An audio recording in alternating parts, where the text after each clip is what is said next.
Upon returning to Jerusalem, I had picked up the case from where I left off, but this time, instead of disproving the rumors that Jesus had been resurrected from the dead, I was trying to prove them. Just as before, all of the evidence connected to something in the scriptures, which in turn pointed to Jesus being the one true Messiah.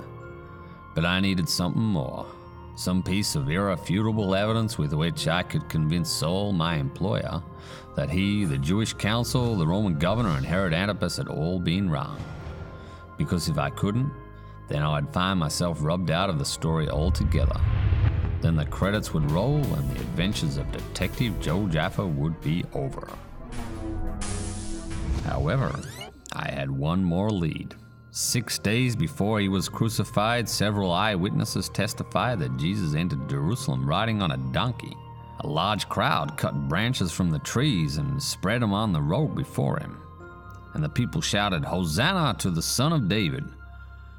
This story provided me with 2 crucial clues. First, the fact that he rode on a donkey fulfilled what was written by the prophet Zechariah. "Rejoice greatly, daughter Zion. Shout, daughter Jerusalem. See, your king comes to you righteous and victorious, lowly and riding on a donkey." The second clue was that the crowd referred to him as the Son of David. From these clues, I was able to deduce that Jesus had entered Jerusalem as a king and that the crowd believed him to be the descendant of King David. David was Israel's greatest king. As a boy, he had defeated the giant Goliath in the Valley of Elah. As king, he had many victories and made Jerusalem the capital of Israel. And then God made a promise to David. "When your days are over and you rest with your ancestors, I will raise up your offspring to succeed you, your own flesh and blood, and I will establish his kingdom.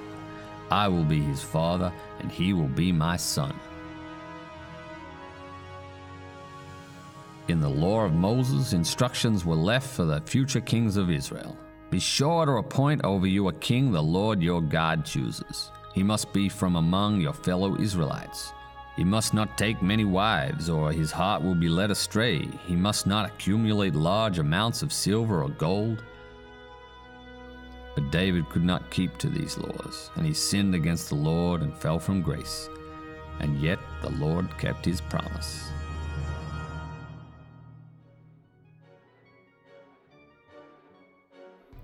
I needed to establish the genealogy from Jesus all the way back to David. I needed objective witnesses and a paper trail. But what kind of person would keep a record of that kind of information?